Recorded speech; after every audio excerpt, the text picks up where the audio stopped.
Sveiki visi dar kartą. Parodysim savo 4 dienos darbus.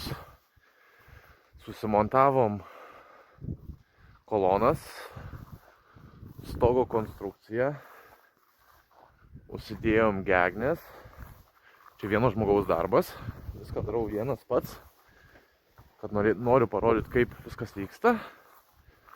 Va taip, mūsų argusiukas, Lora. Čia dar mažiukas langiukas yra ir va taip viską susimontavom. Palikom dar vieną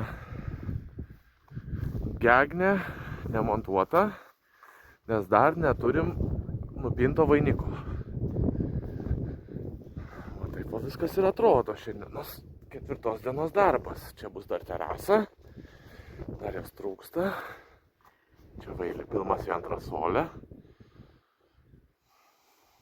Nu ir iki parodysiu kitą video, kai jau bus pabaigimas.